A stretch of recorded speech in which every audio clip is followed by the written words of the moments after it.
Hey, what is up guys? Alex here from thetechnoclass.com coming to you with a unscripted unboxing of the Cherry Mobile Selfie. This is a high-end camera phone, but it's only priced at $9,999. As you can see on the box here, both of the cameras front and back are 13 megapixel BSI, and they are both Sony sensors. I do believe they also both have LED flashes. Now, in terms of performance specification, this has a 1.7 gigahertz Octa-Core processor running Android KitKat, and 2 gigs of RAM with 16 gigabytes of storage. So this guy is no slouch. It's actually a very powerful Octa-Core device with a HD display. We're gonna unbox it right now.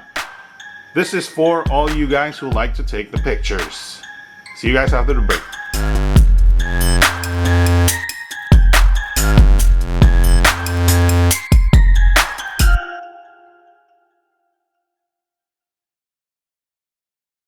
Alright guys, this is the Cherry Mobile Selfie. As I've mentioned before, it is a high-end camera phone device with both 13 megapixel front and back cameras, and it's designed quite nicely. Actually, there is a sort of curved top and bottom. I will show that to you in a little bit.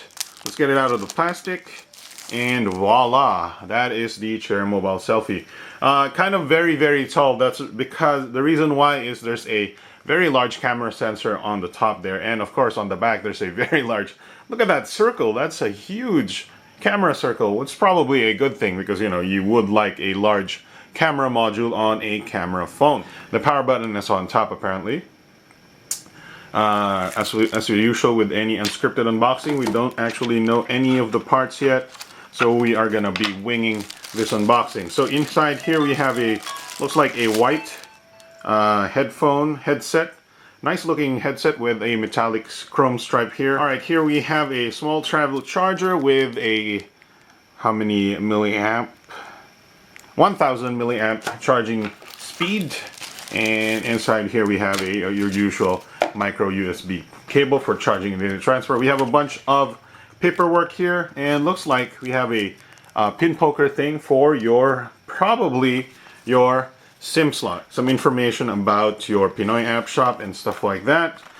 E-warranty and stuff like that. We have a vertically oriented selfie user manual in looks like black and white with pictures. And we have another Cherry Fun Club information booklet right here. There's a lot of paperwork, but we're here for the phone. Wow.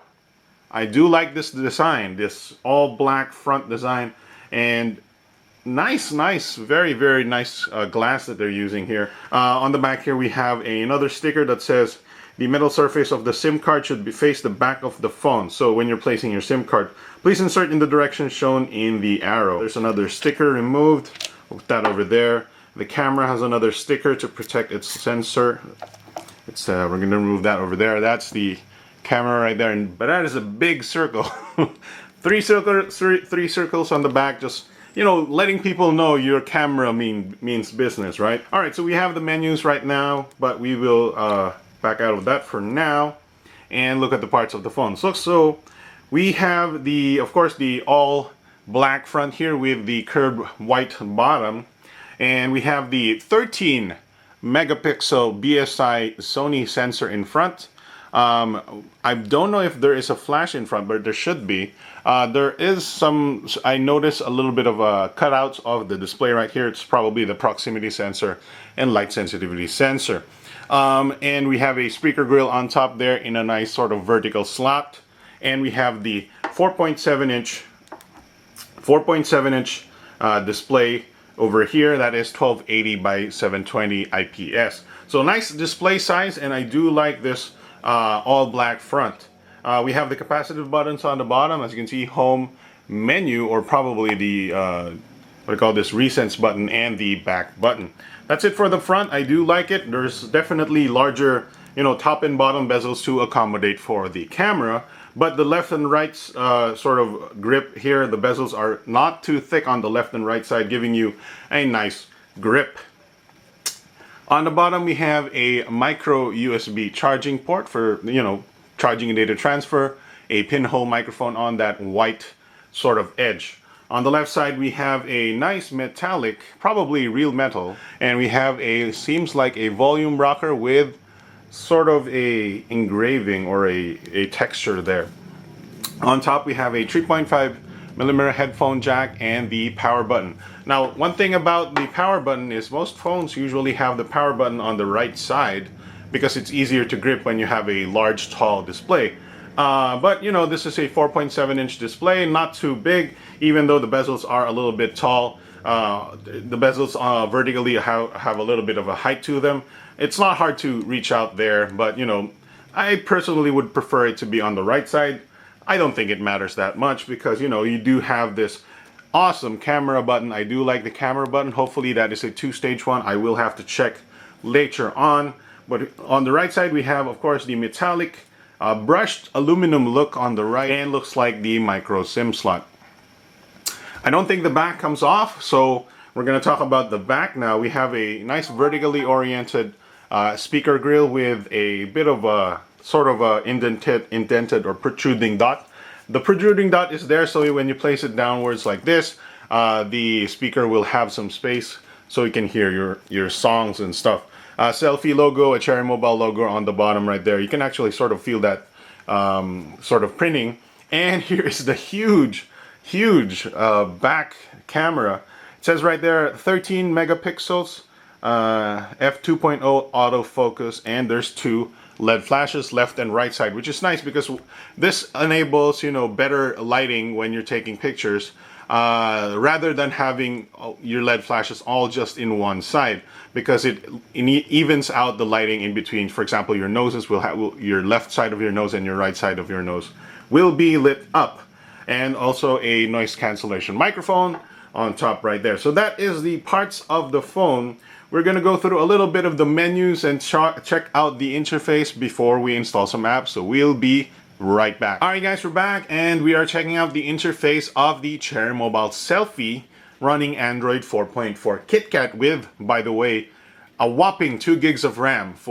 So this is one of the more affordable devices with a lot of RAM going for it. And as you can see right here, it does run very smoothly, even without, you know, I haven't installed any apps yet. We're gonna install it in just a bit.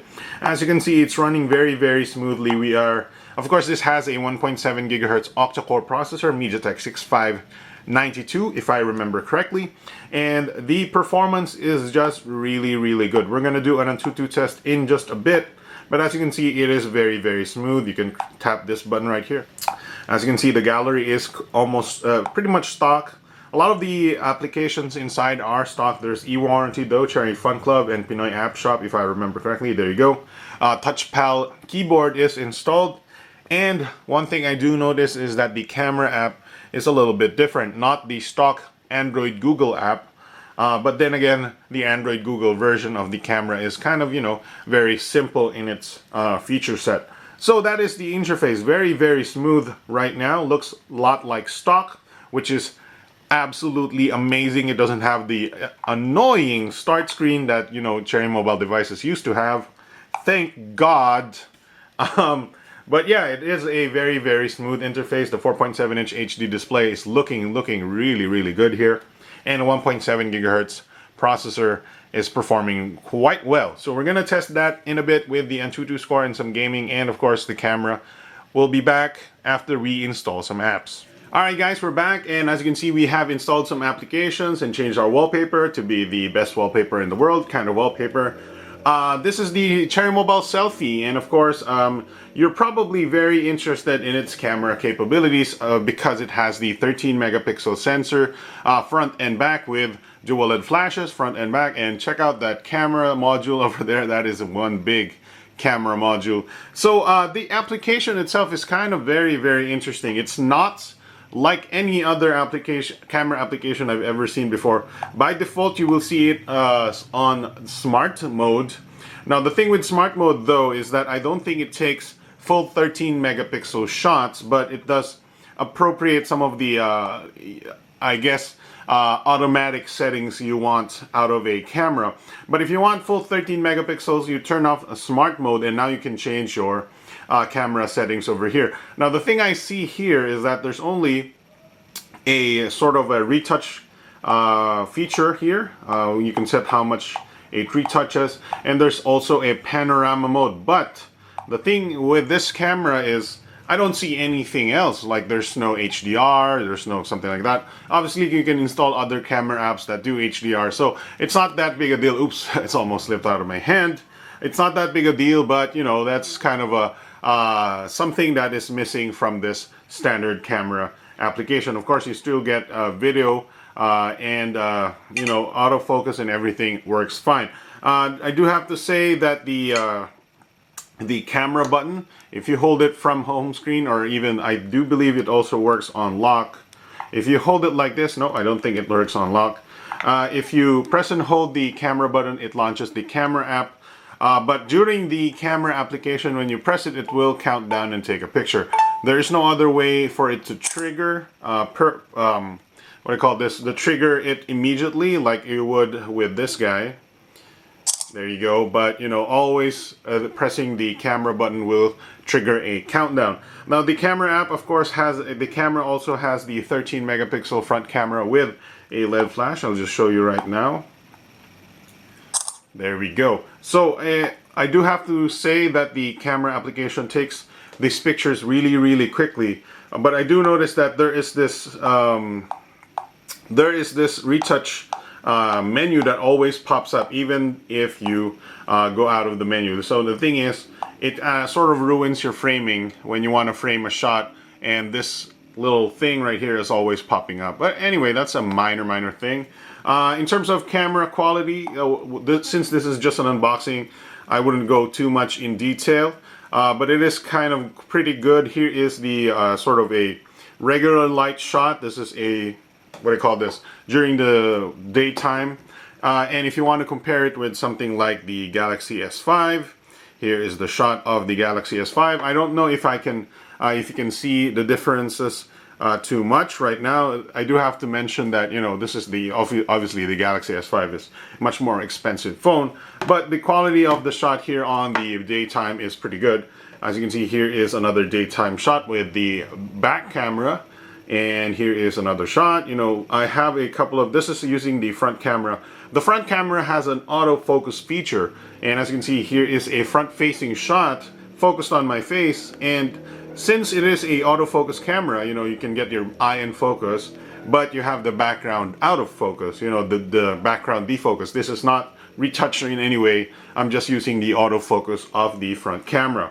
So those are some really nice things out of the camera application. You know, obviously that's not all the things that you should be looking out for in this phone, but you know, those are extremely huge little bonuses. One thing I do want to mention that I noticed is that the home button actually acts as a notification LED light. I don't know if it'll show up right now, but this will sort of fade in and fade out. This home button light will fade in and fade out, showing meaning you have a notification on. Alright guys, so as far as the Antutu score is concerned, we have a very high 32,877. It has a accelerometer, light sensor, proximity, gyroscope, and sound sensor that normally they do not have a gyroscope anymore. And one really awesome thing is that I don't have more than 10 fingers, but if you test the touch capability of this phone, it has more, 10 points. I don't have it more than 10 fingers, so I can't test more than 10, but 10 touch points on this touch panel is amazing. So that's it for the tests right there. We're gonna do a USB OTG test in just a bit. All right guys, here's a quick micro USB OTG test. We're just gonna plug our micro USB OTG thumb drive on there and see if it'll pop out. There you go. We have a external storage situation coming out there. So that's awesome because you can plug in your USB OTG devices. One thing I noticed is that the USB is a little angled towards the left so that you can plug in devices better because the actual phone is curved around there. So that's a quick micro USB thingy test. We're gonna test it on some games right now. Alright guys, here we are playing a game called Sonic Dash. It's a endless runner starring the Sega character that we all love, sort of. And as you can see, it does handle the 3D rendering of the game pretty good. I mean, this is an Octa-Core 1.7 GHz processor, so it's not at all gonna have any trouble. But you know, it's comforting to know that it's running pretty good.